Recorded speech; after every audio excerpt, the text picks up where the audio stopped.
welcome to Mr. Randy's Wine and Spirits. I am Mr. Randy, and today we're going to be doing another full review episode inside of the Revisiting series. If you're new to the channel, hello, welcome, come on in. All my returning viewers, always good to see you. Let's shake a leg, shall we? So today's full review is going to be of the Highland Mist blended Scotch whiskey. It is imported and bottled by Barton Imports. This is a Sazerac product. Comes in at 40% alcohol by volume. There's pretty much naked on the rear end. Not a whole lot on the bottle, which from what you were just shown. So let's go ahead and get a pour on while we continue to talk about it. So you have seen this bottle showcased on the channel before. This is actually my third or fourth bottle of the Highland Mist, and that is due to it being such a good, inexpensive, blended Scotch whiskey. So on the nose, you're getting very light. It's a very light nose, very light sweetness, very light caramel, light oak, and light spice. Some may call it bland. I call it very relaxed. It's very easy, very approachable, and very, as I've mentioned, inexpensive. How inexpensive? Well, you can find it for around $10 a bottle. So this is, try to see where it says, oh yeah, it's 1 liter. 1 liter. And I paid just over $11 out the door. Not at my typical store, but one of my secondaries. It's just over $11 plus, you know, with the taxes and everything out the door. So it's just over $11. It is a 40% ABV, so it's 80 proof. Pretty much a standard starter proof point for Scotch. The better Scotch usually start off at around 43%, and the really good ones really start hitting you at 46%.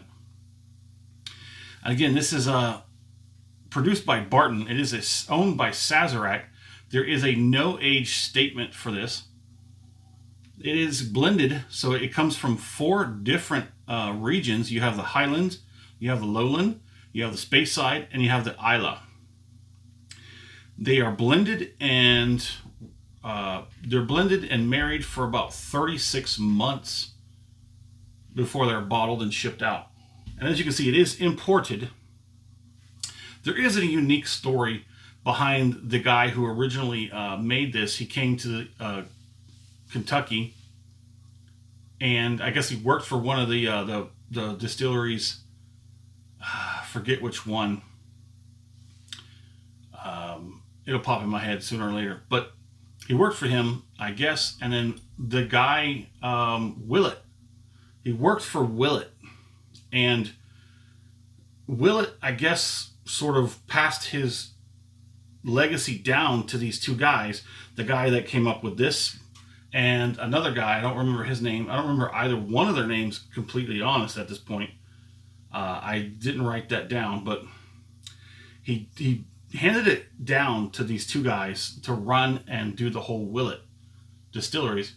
I forget what he called it, but they quickly sold off their shares and went and did something else and started out on his own and went over to Scotch. Pale dry. So yes, very inexpensive. It's a blend of all those regions of Scotch. I think it's very nicely done. So on the nose, you're getting, it's very, very light, but I think it's more relaxed. It's very relaxed, very comfortable, very easy to drink. Nothing offensive on the nose. This is also one of those whiskeys, Scotch, that has a sort of a stigma to it, that because it's inexpensive, because it's put on the bottom shelf, that it's not any good. And that's just simply not true. Now, I did originally do this bottle roughly about a year ago. Was the first one I had. The first one, I have to say, I didn't quite appreciate as much as I did the second or the third. But the more I got into Scotch, the more I got appreciation of Scotch, the more appreciation I had for this bottle.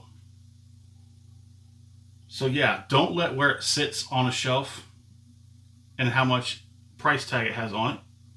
Don't let that scare you from trying it. Always try something new. How else are you going to know if what you have is any good or worse than anything else that's out there? Always try something new. Come back as often as you'd like, as Mr. Randy has with the Highland Mist. As often as you like. Always try something new, because you never know. You just might find something better. So let's get this first palette on, and then we'll move on.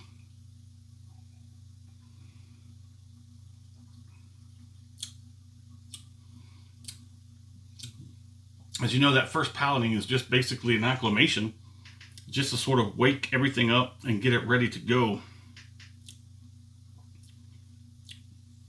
Viscosity is pretty nice. You can see it's got some good legs on it. They get take a little time to wake it up. See that? But look at that fat droplets. That's pretty nice viscosity. Transfers well to the mouth because it really does. So let's do the rundown real quick for all the newbies. So Mr. Randy does a 3-part series in a whiskey, wine, libations of sorts review. Part 1, off the rip, get it home, crack it open, pour it in the bottle, or pour it from the bottle in the glass. Have my first pour, share my first impressions with you, because that's why we're here, to share. Part 2, full review where we're at here today. I'm going to stop here-ish. I'm going to leave what's left in the bottle for a week, 2 weeks, depending on scheduling. I'm going to go on the internet, and I'm going to find as much, most likely as little as possible, come back to you, share it with you. We'll put a score on it, talk about it, drink it some more, and get on down to part number 3, all the way down here. Final pour, thusly named. We take the final pour, we compare it to the first pour from off the rip, and everything in between. So let's get the second palette on there, and then we'll talk about it. It's very easy, very smooth. There is a sort of hint of caramel or butterscotch. It's got some sweetness, the honey, the heather, a little bit of spice, kind of livens it up. You know what I'm saying? Livens it up.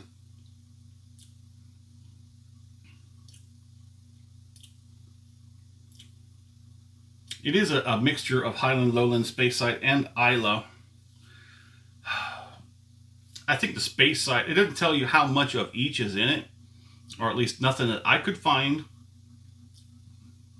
But I really want to say that the majority of what I'm getting is Speyside. I don't think I can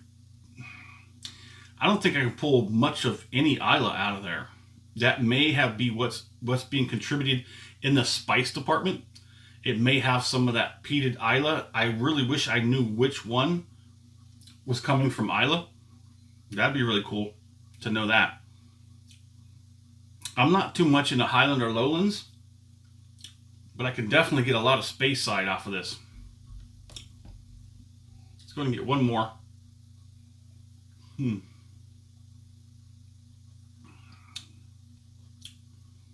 It's a very well blended. Like I said, you can definitely get Speyside. That sort of honey, light fruit, sort of like mellow sweetness. That sort of sickly sweet syrup kind of thing going on that you get a lot of Speyside. I'm thinking that it's quite possibly that little bit of spice that you get is coming from an Islay. Let's go ahead and get this finish, and then we'll drink it and we'll move on.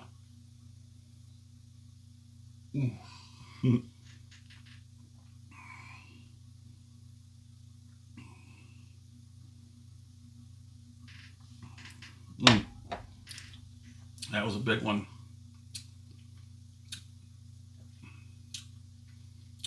Tip of the tongue lights up pretty quickly. Not quite a 3. Quickly migrates to the back. The heat in the back starts to turn up. Currently at a 2. The tongue is still spicy and tingly. The cheeks are starting to wake up.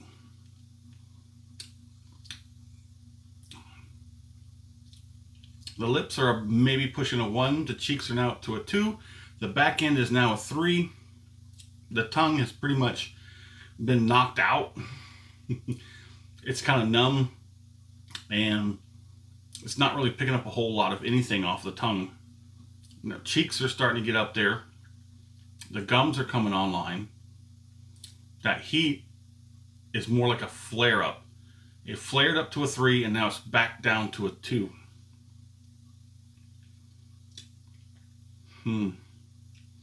It's not a well-balanced finish, but it's rounded. There's nothing there that's spiky or edgy or rough. It's not balanced, but it's nice.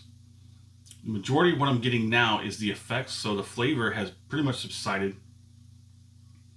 Not much of an aftertaste flavoring going on.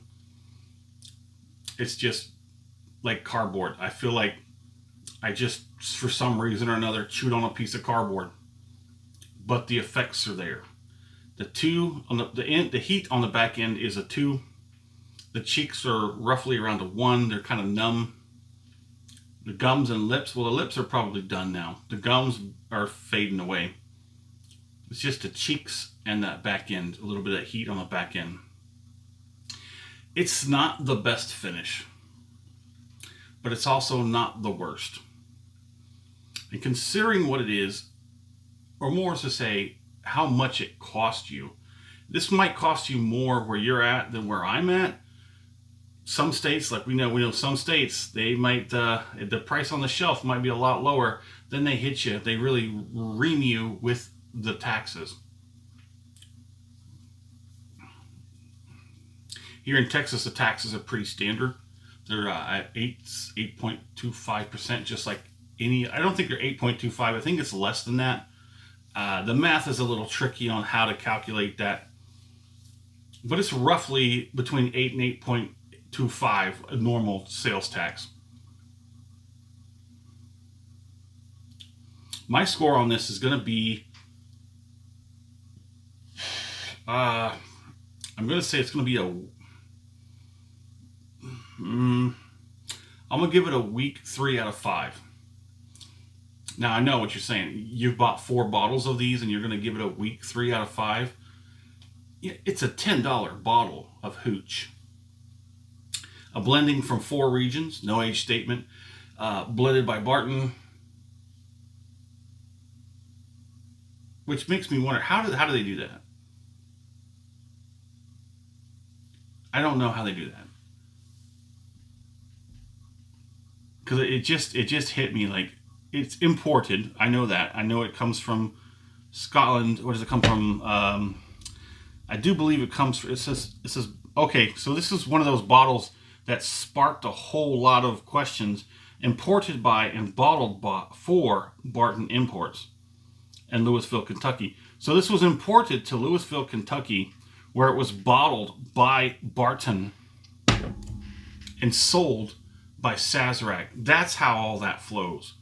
So, yes, Sazerac bought the juice, shipped it over here in probably huge-ass containers. Barton Distilleries got a hold of it, bottled it, and then gave it back to Sazerac, or well, Sazerac took their slice as they hit the shelves.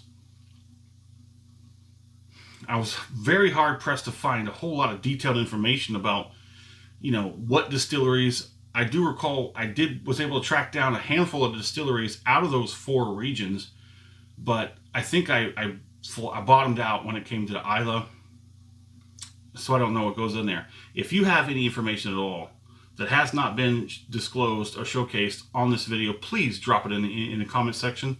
I would love to know more. My fair price is going to be $15 to $20. I think a range of $15 to $20. The lowest end, I would say, is 15. The highest I think I would really want to pay for this is 20. I think that's fair. Given that this bottle does come in a 1.75 liter, it also comes in a 200 milliliter and a 100 milliliter. Have not seen either one of those smaller ones. I've seen this one, the 1 liter, and the 1.75. Would I buy this again? It is a good possibility.